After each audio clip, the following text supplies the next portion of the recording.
Hello, Leon here from backintelligence.com, where we help people fix their postures as well as help them ease their back pains from home using natural methods.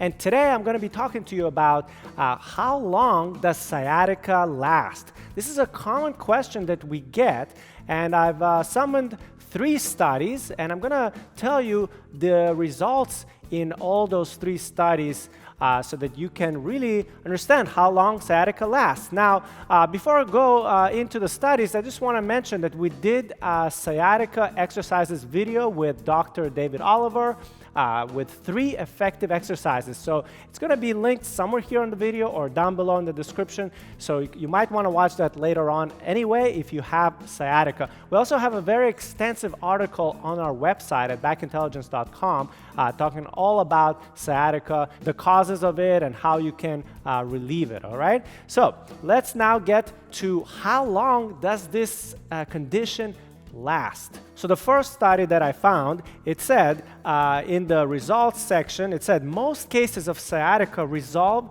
in less than 4 to 6 weeks with no long-term complications, even if no medical therapy is sought. In more severe cases or cases where the neurologic deficit is present, the patient may have a more prolonged course of recovery.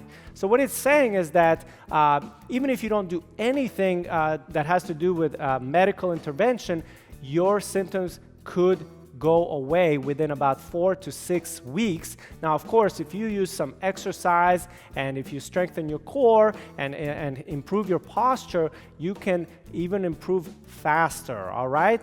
So this is the first study. So, you know, it does say that it does resolve on its own most of the time, all right? So keep that in mind. Let's look at another study. This is the second study. From 214 patients, overall, 70% of the patients reported a marked reduction in back and leg pain and improved functionality within 4 weeks, and 60% had returned to work. And they've done this with bed rest, followed by gradual mobilization, which is like stretching and exercising. After 1 year, 32% had ongoing problems that still restricted work and leisure activities. So what it said here is that basically within 4 weeks with some bed rest and exercise, 60% had returned to work. So their symptoms, you know, really relieved or went away.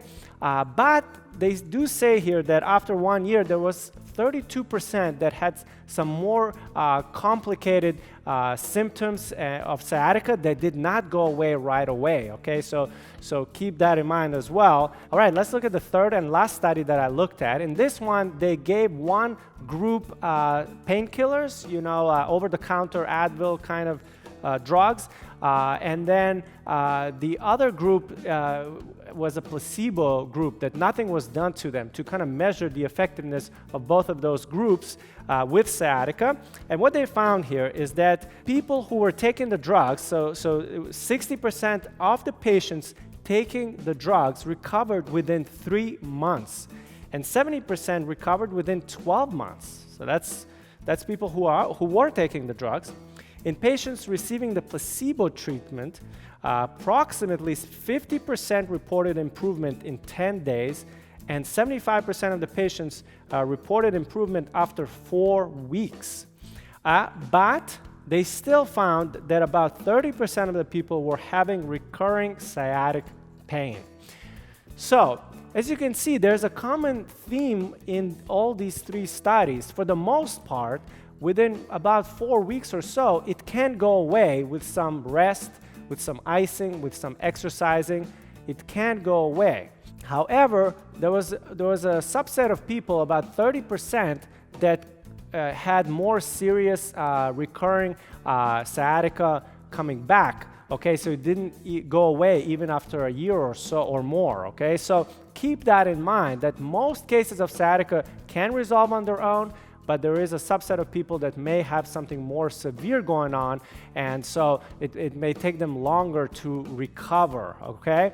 Another thing to keep in mind is that if you had sciatic pain, and then, you know, it resolved by itself, or you did some exercises that help you recover, in the future, in a few years, you could still get sciatic pain again if you re-injure yourself somehow, or if your posture doesn't improve, if you lift something heavy in the wrong form, or you don't have strong core to keep your pelvis aligned properly, so you're using the wrong muscles. You could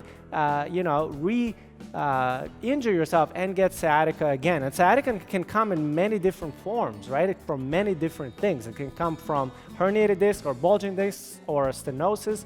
We covered a lot of the reasons why people get sciatica here on the YouTube channel, as well as on our website in the articles. So one of the best things you can do is definitely try to first do some exercises and mobility drills. One of the best things that you can do is definitely strengthen your core, and you need to do it in the right way. Make sure that you are not flexing your spine, because that can aggravate the symptoms that cause sciatica in the first place. So you don't want to do things like crunches and sit-ups especially. Now we do have a PDF of safe core exercises that you can try from home. So if you'd like to get this PDF, it's completely free. There's going to be a link to it somewhere here on the video or down below in the description area. Go to that page, enter your email, and we'll email you this PDF completely free. And these are good for people that are struggling with sciatica, or just if they have any low back pain. You do need to strengthen your core. Okay? So as you can see, the prognosis for sciatica patients is quite good. Okay, so we don't recommend that you seek out surgery, at least not as the first, second, or third option at all. Okay, so keep the surgery out of the picture, because a lot of times it doesn't work. Try the conservative approaches first. Okay, that's what we recommend here.